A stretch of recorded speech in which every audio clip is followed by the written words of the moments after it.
Hi எல்லாருக்கும். டேஸ்டான mutton ஈரல் குழம்பு ப்ளஸ் கிரேவி எப்படி பண்ணுறதுன்னு பார்க்கலாம். சிம்பிள், ஈஸியாக முடிஞ்சிடும் வேலை. ஃபஸ்ட் டைம் பார்க்குறீங்கன்னா சேனலை சப்ஸ்கிரைப் பண்ணிவிடுங்க. பெல் ஐக்கானாலையும் கிளிக் பண்ணிக்கோங்க. இப்போது கடாயில் ஆயில் எதுவும் ஆட் பண்ணாமல் 1 டேபிள் ஸ்பூன் மல்லி ஆட் பண்ணிக்கலாம், 1 டேபிள் ஸ்பூன் ஜீரகமும் ஆட் பண்ணிக்கலாம், 1 டேபிள் ஸ்பூன் மிளகு ஆட் பண்ணிக்கலாம். மூணுமே 1 நிமிஷத்துக்கு ரோஸ்ட் பண்ணி எடுத்துடலாம்.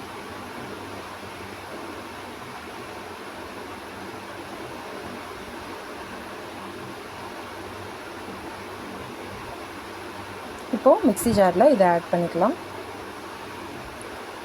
நம்ம இதோட 2 டேபிள் ஸ்பூன் ஆயில் ஆட் பண்ணிவிட்டு 2 பெரிய வெங்காயம் நீளமாக கட் பண்ணிவிட்டு ஆட் பண்ணிக்கலாம்.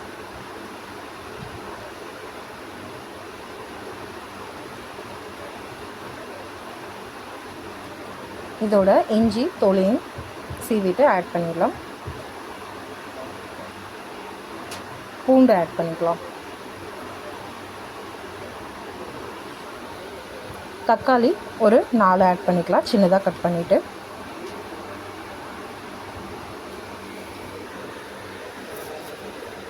இதோட முந்திரியும் ஆட் பண்ணியிருக்கேன், ஒரு 7 முந்திரி ஆட் பண்ணியிருக்கேன்.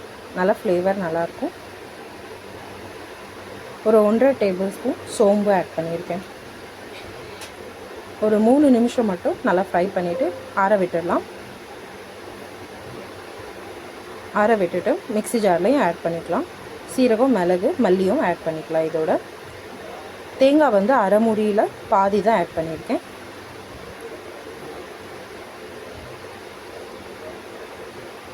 இப்போது எல்லாமே நல்லா பேஸ்ட்டாக அரைச்சி எடுத்துக்கிடலாம். இப்போது மறுபடியும் 2 டேபிள் ஸ்பூன் ஆயில் ஆட் பண்ணிவிட்டு கடுகு ஆட் பண்ணிக்கலாம்.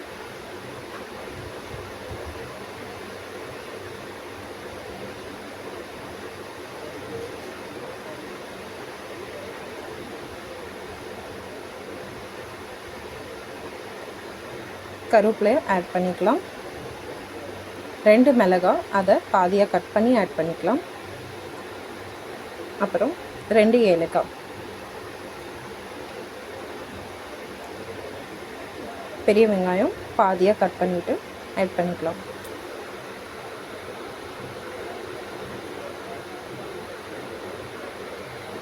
இதோட நம்ம அரைச்ச பேஸ்ட்டும் ஆட் பண்ணிக்கலாம்.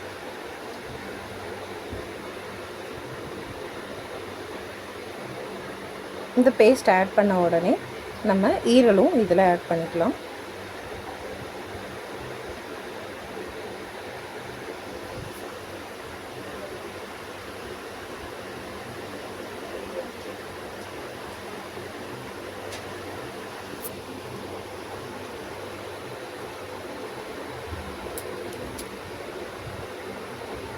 இப்போது இதோட மசாலாவும் ஆட் பண்ணிக்கலாம்.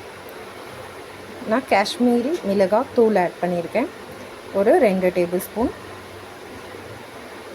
ஒரு 1/4 டேபிள் ஸ்பூன் மஞ்சள் ஆட் பண்ணியிருக்கேன். அரை டேபிள் ஸ்பூன் நம்ம கரம் மசாலாவும் ஆட் பண்ணியிருக்கேன். தேவையான அளவு உப்பு ஆட் பண்ணிக்கலாம்.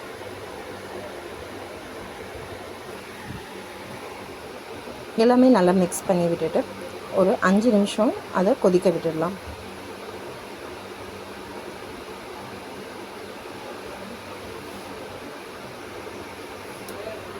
இப்போது தண்ணி ஆட் பண்ணிக்கலாம். தண்ணி பார்த்திங்க அப்படின்னா நான் ஒரு 1.5 கிளாஸ் ஆட் பண்ணியிருக்கேன். உங்களுக்கு கிரேவியாக மட்டும் வேணும் அப்படின்னா தண்ணியே ஆட் பண்ண வேணாம். கொஞ்சம் குழம்பாகவும் இருந்தால் நல்லாயிருக்கும் அப்படின்னா தண்ணி ஆட் பண்ணிக்கலாம். இப்போது நான் ஒரு 20 நிமிஷம் நல்லா கொதிக்க விட்டுட்டேன். லோ ஃப்ளேம்லேயே நல்லா குக் ஆகிருக்கும் ஈரல் பார்த்திங்க அப்படின்னா. இந்த தண்ணியெல்லாம் நம்ம குழம்பு தண்ணியாக இருக்கிறத தனியாக எடுத்து வச்சுக்கிடலாம்.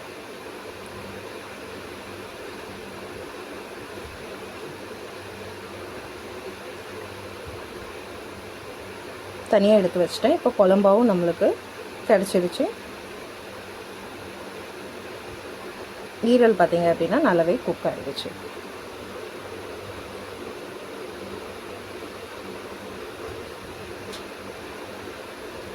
தண்ணி எடுத்ததுக்கப்புறம் ஒரு 5 நிமிஷம் நல்லா கொதிக்க விட்டோம் அப்படின்னா நல்லா கிரேவி ஆகிடும்.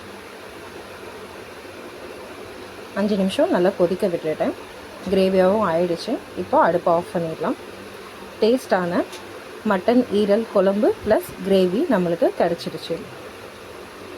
நீங்களும் இதே போல் செஞ்சு பாருங்கள், டேஸ்ட்டு சும்மா வேறு லெவலில் இருக்கும். சாதம், சப்பாத்தி, இட்லி எல்லாத்துக்குமே ரொம்பவே டேஸ்ட்டு வேறு லெவலில் இருக்கும்.